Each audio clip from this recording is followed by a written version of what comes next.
السلام علیکم دوستوں، میرا نام محمد عبداللہ ہے۔ ایک دفعہ ایک بادشاہ نے اپنی عوام کے لیے ایک مقابلے کا اعلان کیا۔ اس نے ایک عجیب سا چیلنج پیش کر کے لوگوں کو حیران کر دیا۔ اس نے کہا کہ جو آدمی ایک بھینس کو اپنی پیٹھ پر اٹھا لے گا، بادشاہ اس آدمی کو سونے کے 10,000 سکے دے گا۔ اب 10,000 سونے کے سکے ایک بہت بڑی رقم تھی۔ کچھ لوگ تو یہ بات سن کر ہنسنے لگے کہ ایسا کیسے ممکن ہے، اور کچھ لوگوں نے قسمت آزمانے اور مقابلے میں حصہ لینے کا فیصلہ کیا۔ پوری ریاست سے بے شمار پہلوان اور نوجوان جو اپنے آپ کو بہت طاقتور سمجھتے تھے، وہ مقابلے میں حصہ لینے کے لیے بادشاہ کے محل میں پہنچنے لگے۔ ہر کوئی اپنی قسمت اور طاقت آزماتا، لیکن بھینس کو اٹھانا کوئی عام بات تو نہیں تھی۔ کوئی بھی کامیاب نہ ہو سکا۔ بادشاہ بھی بہت خوش تھا کہ اس نے لوگوں کو کیسا چیلنج دیا ہے جو کسی سے بھی پورا نہیں ہوگا۔ کوئی بھی مقابلہ نہیں جیت پا رہا تھا۔ ایک دن ایک نوجوان لڑکا بادشاہ کے دربار میں آیا اور بولا، بادشاہ سلامت، میں آپ کے اس چیلنج کو قبول کرتا ہوں، لیکن مجھے اس کے لیے کچھ وقت چاہیے۔ میں ٹھیک 2 سال اور 11 مہینے کے بعد بھینس کو اٹھانے کے لیے آپ کے محل میں واپس آؤں گا۔ بادشاہ یہ سن کر حیران۔ السلام علیکم دوستوں، میرا نام محمد عبداللہ ہے۔ ایک دفعہ ایک بادشاہ نے اپنی عوام کے لیے ایک مقابلے کا اعلان کیا۔ اس نے ایک عجیب سا چیلنج پیش کر کے لوگوں کو حیران کر دیا۔ اس نے کہا کہ جو آدمی ایک بھینس کو اپنی پیٹھ پر اٹھا لے گا، بادشاہ اس آدمی کو سونے کے 10,000 سکے دے گا۔ اب 10,000 سونے کے سکے ایک بہت بڑی رقم تھی۔ کچھ لوگ تو یہ بات سن کر ہنسنے لگے کہ ایسا کیسے ممکن ہے۔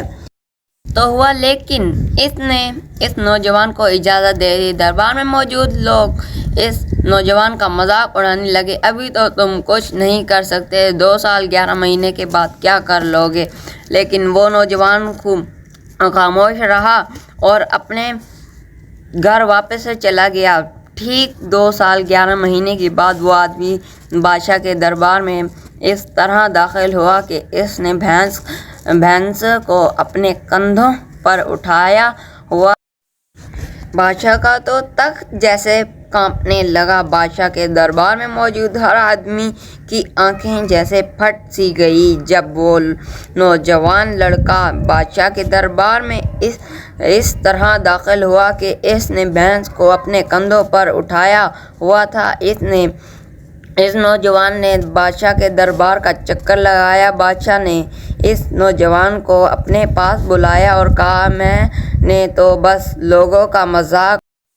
اس نے ان کو یہ چیلنج دیا تھا۔ مجھے تو یقین تھا کہ ایسا کوئی بھی نہیں کر سکے گا۔ تم نے یہ کیسے کر لیا؟ اس آدمی نے کہا، بادشاہ سلامت، میرے استاد نے مجھے 2 باتیں سکھائی تھیں۔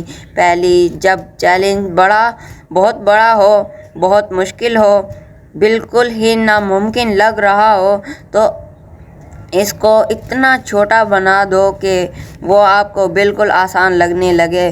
اور دوسری بات یہ ہے کہ اس مقصد کو حاصل کرنے کے لیے پہلوان اور گائے کی کہانی ہر مشکل کو آسان کر دے گی۔ دوستو، امید ہے آپ سب کو آج کی ویڈیو اچھی لگی ہوگی۔ اپنا اور اپنے ساتھ جڑے رشتوں کا خیال رکھیں۔ اللہ حافظ۔ ایک بھی دن ضائع کیے بغیر سخت محنت کرتے رہو اس وقت تک جب تک اپنے مقصد کو حاصل نہ کر لو۔ میں جب آج سے 2 سال 11 مہینے پہلے آپ کے دربار سے گیا تھا تو گھر جا کر میں نے بھینس کا ایک چھوٹا سا بچہ لیا جس کو آرام سے میں اپنے کندھوں پر اٹھا سکتا تھا۔ ہر روز میں اس بھینس کے بچے کو اپنے کندھوں پر اٹھا کر گاؤں کے چکر لگاتا۔ آہستہ آہستہ وہ بھینس بڑی ہوتی گئی اور میری طاقت بھی بڑھتی گئی۔ میرے دل میں اس بھینس کو اٹھانے کے خیال سے کوئی بھی ڈر نہیں تھا، کیونکہ یہ بھینس میرے لیے آج بھی اس چھوٹے بچے کی طرح ہے۔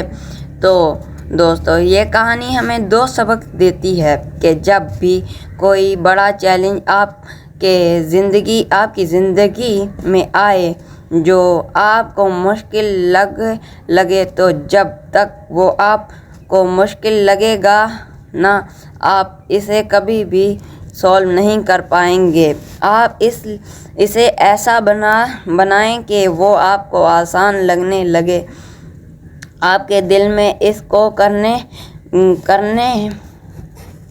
میں کوئی بھی ڈر، کوئی بھی خوف نہ ہو، اور پھر اس کو کرنے کے لیے مستقل